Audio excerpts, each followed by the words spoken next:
When I went to the Crunchyroll panel back at Otakon in 2017, Crunchyroll announced that they would be simulcasting an anime called Black Clover. People in the room were really excited, and some even calling it the next king of shonen anime, becoming a successor of Naruto and Bleach from the Shonen Big Three. I hadn't even heard of this manga, and decided to go into the show completely blind. Now, I do love me some shonen shows, being fans of series such as Naruto, One Piece, Hunter x Hunter, Gintama, and My Hero Academia, so shonen has a soft spot in my heart. After watching the first 22 episodes of Black Clover, I can say it isn't as good as some of its shonen predecessors, but it's still an enjoyable show to watch. Many people decided to give Black Clover a shot because of the hype it gained before it started airing. It's a really popular new manga that is in Shonen Jump, and its fans were really vocal about how much they loved the show. This on top of the fact Naruto had recently ended, so people were looking for a new good shonen show to read and watch, helped spark this hype for Black Clover. But by the time the second episode finished airing, many people had jumped off the hype train. One reason is because people couldn't stand all the yelling Asta was doing in the show. At least 75% of the lines Asta had in the first episode was him screaming them out. People got annoyed by this, and understandably so. Many of the lines he yelled definitely didn't need to be screamed on the top of his lungs, and instead could have been spoken normally. This even became a meme in the anime community, with many parody videos about Asta screaming coming out. My personal favorite was having his scream being the motor of these racing cars driving by. Another reason people dropped the show specifically after episode 2 was because the entire episode was just one long flashback. This is something that annoyed me but didn't completely turn me away from the show. However, I can definitely see this turning people away from the show completely. The first episode ended on a cliffhanger in the middle of a fight, and with the second episode jumping into one long flashback, it just felt really awkward. Doing so really drew the audience out of the show since they were seeing this long detailed backstory of these characters who they just met. Instead, it would have flowed so much better if they did one of the following two options. Firstly, they could have just made an episode 0 that was just this long flashback before the series actually began. This would allow the audience to either choose to watch the backstory of the characters, or ignore it and get right into the meat of the show, since the flashbacks weren't super important to the story or characters. Second option they could have done is just breaking the flashback up into multiple parts throughout the first few episodes. This way you don't drown the audience with the backstory information and instead give them small pieces here and there where it would best make sense. That being said, I kept chugging along with the show to see where it would go and if it lived up to the new King of Shonen hype. And even though it doesn't live up to that hype, it's still a good shonen action show, but at the same time, it doesn't really do anything new, and instead it's like a concatenation of all these popular past shonen shows. We have the classic underdog protagonist who is born without any magical powers but has a strong determination to be the Hokage, Wizard King, who is seen as the protector and strongest person in the kingdom. He ends up gaining this mysterious power from his grimoire, which is like a spellbook all people get once they become young adults. And his ends up being an anti-magic sword that can cut through magic spells. I actually really like that he didn't get an overpowered magic spells or suddenly learn magic. It would have felt really dumb since you can't use magic at all at the beginning of the show, and if he suddenly gained access to these super strong magic spells, and must learn to use magic in order to use these spells. Instead, they go along with him not being able to use magic and make him so that he still can't use magic, but instead can negate magic with his powers. This makes sense and was an excellent choice to make the character actually feel special and at the same time making Asta's power creep more believable.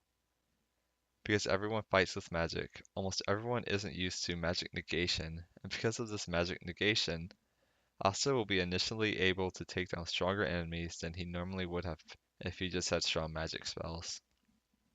The show actually shows this excellently with the fight between the Clover Kingdom group and Mars while investigating the new dungeon that appeared. Yuno, who is an orphan like Asta, grew up with Asta as sort of an older brother figure in a small church in the peasant countryside, and was super talented with magic ever since he was young. He ended up getting a super rare 4-clover grimoire that has super powerful magic spells. Anyway, Yuno and the elite team he got recruited to get in a fight with Mars, who is a strong warrior from the Diamond Kingdom. Yuno and his team get destroyed by Mars before Asta comes in and able to eventually almost defeat him single-handedly. Yuno, being the gifted mage with strong spells, wasn't able to damage Mars at first, but since Asta has magic negation spells, he was able to use that power to evenly fight someone who would be much stronger than him. This is why I think Asta having magic negation as his power was pretty genius. Another reason I enjoy the show is that the side characters are unique and their quirks are pretty funny. The Black Bull group Asta is part of has likable members and each of them feels unique and for the most part memorable. We have Magma who has fire powers and is a hot-headed punk. There's Luck who is a guy who loves to fight and uses lightning to fight and speed himself up. There's Noelle who is this royal tsundere who has a hard time controlling her powers. The list goes on and on. These characters all have unique character designs that reflect what their personality is, and their personality and powers are all unique and memorable for me. Another thing I like about the show, but other people might not like, is that it's like a popcorn type of show. To me, it's an entertaining 20 minutes every week that I can just sort of sit back and consume without thinking too much. The show isn't deep and doesn't do anything new, and I like how I can just sit back and turn my brain off and watch an action-filled show each week. There isn't much intricate and thought-provoking dialogue and themes. There's just a lot of action scenes and cool fights, which is something I can enjoy and mindlessly consume. This lack of deeper meaning and interesting dialogue really does separate the show from being good, mindless action show to being one that I would consider great. There are a few problems with the show I would like to point out that prevent the show from being great. Firstly, is the inconsistent animation. Some scenes have solid animation, such as when Asa starts an uproar at the promotion reception in the Kingdom's castle. Seeing these royals attack Asa with their attacks and the head of two royal groups getting into an intense argument with them pulling out their magical aura was animated pretty well. However, some scenes, such as like fighting the Diamond Kingdom dude in the dungeon, had some pretty awful animation and frames. This inconsistency occurs throughout the entire show, and is something I've come to expect from works from Studio Perriott has done. The second problem is that the show uses all these ideas from other shows, however, it doesn't do them better than those shows. For example, the underdog and outcast made protagonist is exactly what Naruto did, but Naruto did it better.